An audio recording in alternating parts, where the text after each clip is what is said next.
Hello everyone. Start करते हैं आज से पाइपलाइनिंग के न्यूमेरिकल्स, जो कि बहुत ही इंपॉर्टेंट है एग्जामिनेशन पॉइंट ऑफ व्यू से।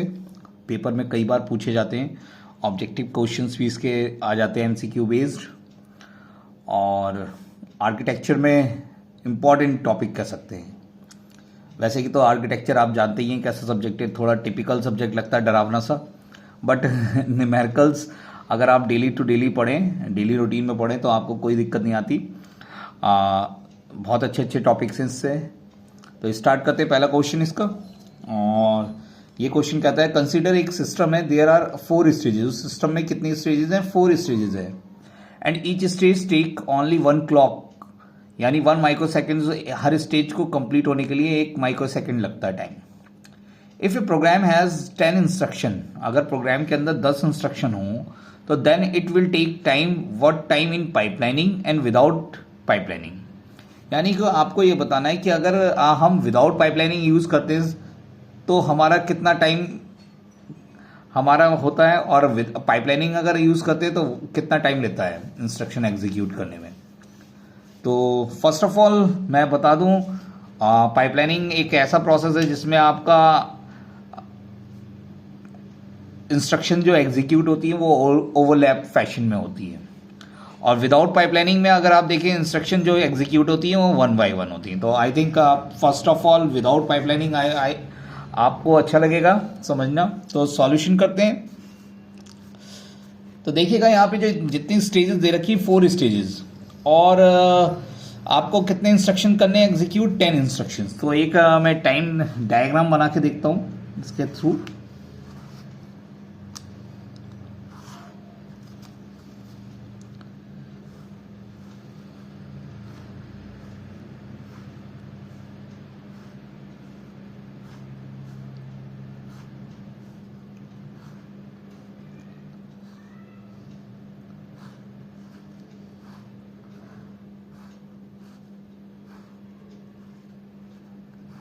चलिए, इसमें 4 स्टेजेस हैं, तो हमने इसके 4 पार्टीशंस कर दिए। That's the first partition, second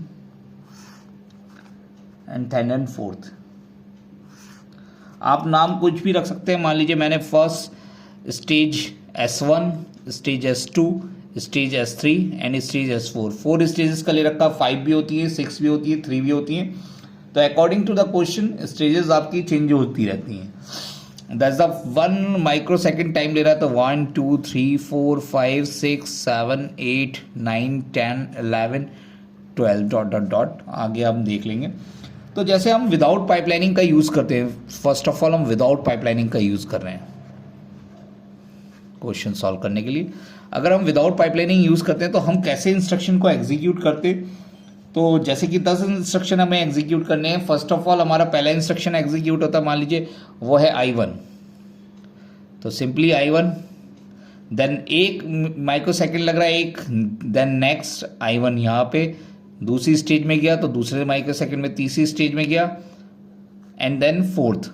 आप कह रहे होंगे एक ही I1 यहाँ पे भी तो लिख सकते थे। नहीं, 1 माइक्रो सेकेंड एक इंस्ट्रक्शन को एग्जीक्यूट होने में, इंस्ट्रक्शन को एक स्टेज को एग्जीक्यूट करने में 1 माइक्रो सेकेंड लग रहा है। तो दूसरी स्टेज में अगला 1 माइक्रो सेकेंड तो टोटल हो जाएगा 2, तीसरी स्टेज में आएगा तो 3, और चौथी स्टेज में 4।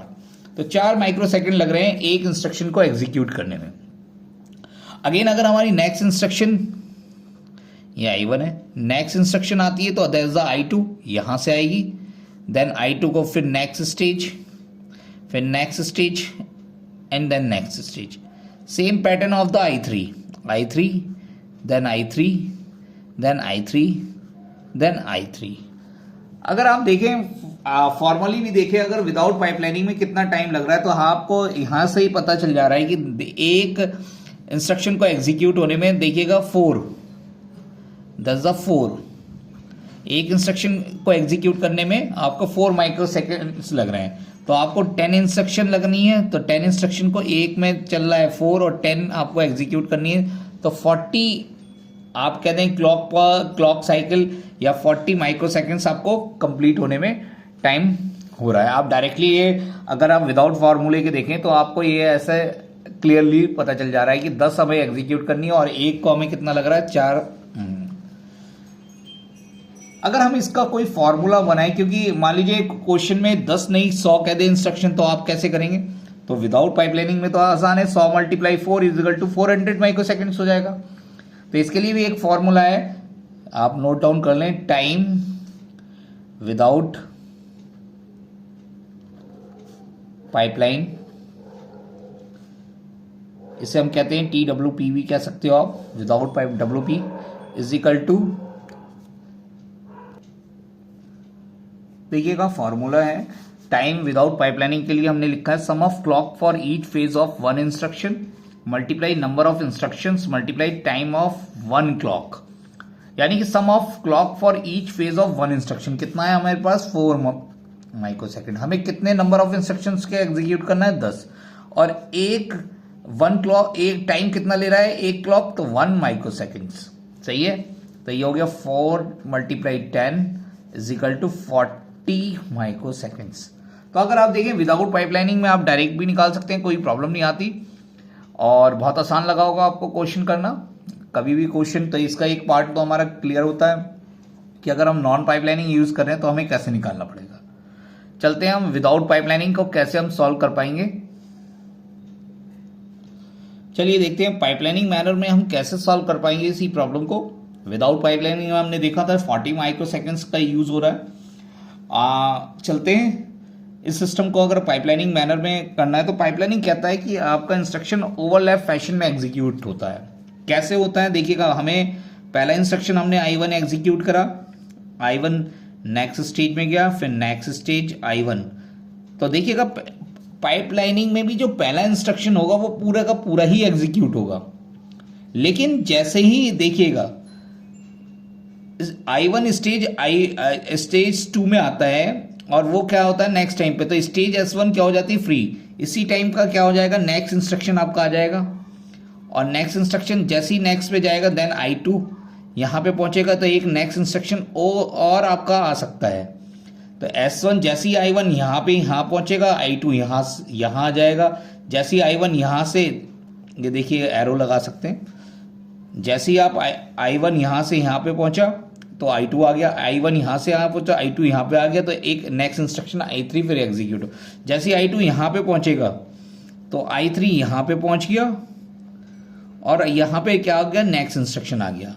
तो देखिएगा इस ओवरलैप फैशन में I3 जैसे यहाँ पे आएगा, अब इस स्टेज में S3 फ्री हो गई, S3 में यहाँ पे क्या आ जाएगा I2 I3 एंड देन यहाँ पे क्या हो जाएगा I4, और एक इंस्ट्रक्शन I5 फिर से ओवरलैप फैशन में एग्जीक्यूट हो रहा है। अगर हम इसे कंप्लीट कर लें तो देखिएगा I3 I4 I5 और ये I6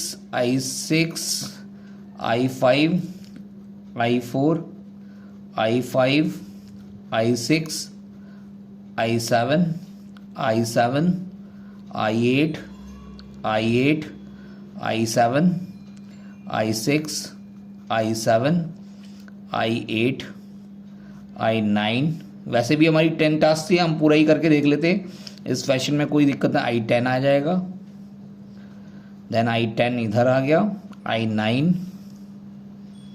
I8 और I9 I10 और ये I10।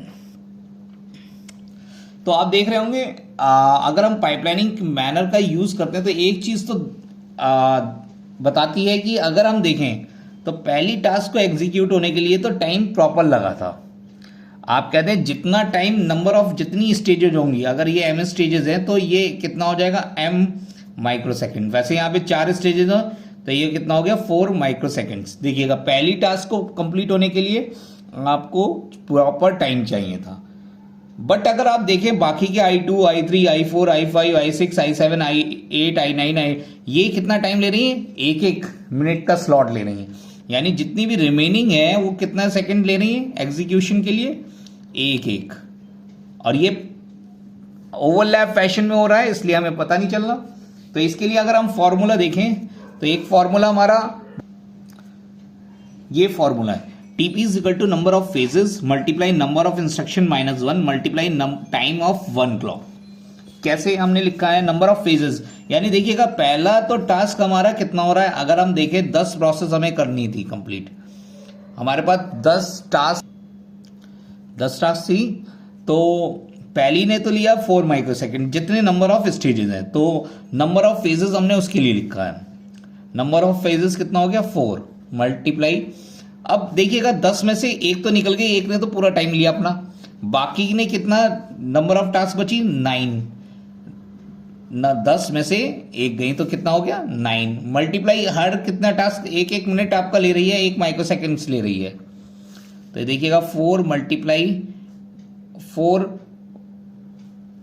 ये प्लस है, plus 4 plus 10 minus 1 is equal to 9 is equal to 13 microseconds आपका आंसर। यानी कि अगर आप देखें पाइपलाइनिंग मैनर में आपका क्या यहाँ पे प्लस आएगा, ये प्लस इज द प्लस, कितना टाइम लग रहा था 13। अगर आप बात कर रहे हैं विदाउट पाइपलाइनिंग की तो हमारा कितना लग रहा था 40 माइक्रोसेकंड्स। तो देखिएगा यहाँ पे 13 और 14 डिफरेंस है। सेम टास्क को अगर आप पाइपलाइनिंग मैनर से यूज करते हो विदाउट पाइपलाइनिंग यूज करते हैं तो बहुत ही बड़ा डिफरेंस है। कि देखिएगा अगर आप देखिए 10 टास्क में ही आपका कितना आ जा रहा है, 40 और 13 का डिफरेंस, यानी आप देख लें 27 माइक्रोसेकंड्स का डिफरेंस है। अगर आप पाइपलाइनिंग मैनर से एग्जीक्यूशन करते हैं तो आपको पता चल जा रहा है फास्ट एग्जीक्यूट होता है।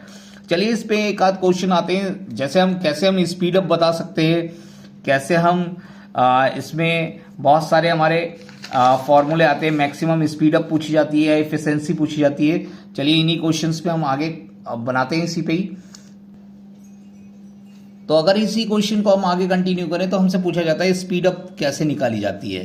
तो स्पीड अप का फॉर्मूला एक आता है हमारा पास, time without pipeline upon time with pipeline. तो कभी कभी स्पीड अप पूछ लिया जाता है, तो स्पीड अप के लिए हमारा क्या होगा, टाइम विदाउट पाइपलाइनिंग कितना आया था हमारा 40 माइक्रोसेकेंड्स, और ये आ गया आपका 13 तो ये हो गया आपका 13, अगर आप 13 से डिवाइड करेंगे तो 3.07, तो ये आपका स्पीड अप का रेशियो आ गया। स्पीड अप के लिए बता दिया 3.01। अगेन अगर आपको पूछा जाता है कि मैक्सिमम स्पीड अप कितनी है, तो ये डिपेंड करता है नंबर ऑफ स्टेजेस पे, कितना नंबर ऑफ स्टेजेस जितनी होंगी। तो यहां पे कितनी नंबर ऑफ स्टेजेस है, 4 स्टेजेस। तो 4 स्टेजेस का मतलब हो गया न्यू से एस। एक आता है इफिशिएंसी पूछा जाता है, इफिशिएंसी बताइए। इफिशिएंसी से क्लियर होता है कितना परसेंटेज हमारा, क्या रेशियो से कितनी परसेंटेज से हमारा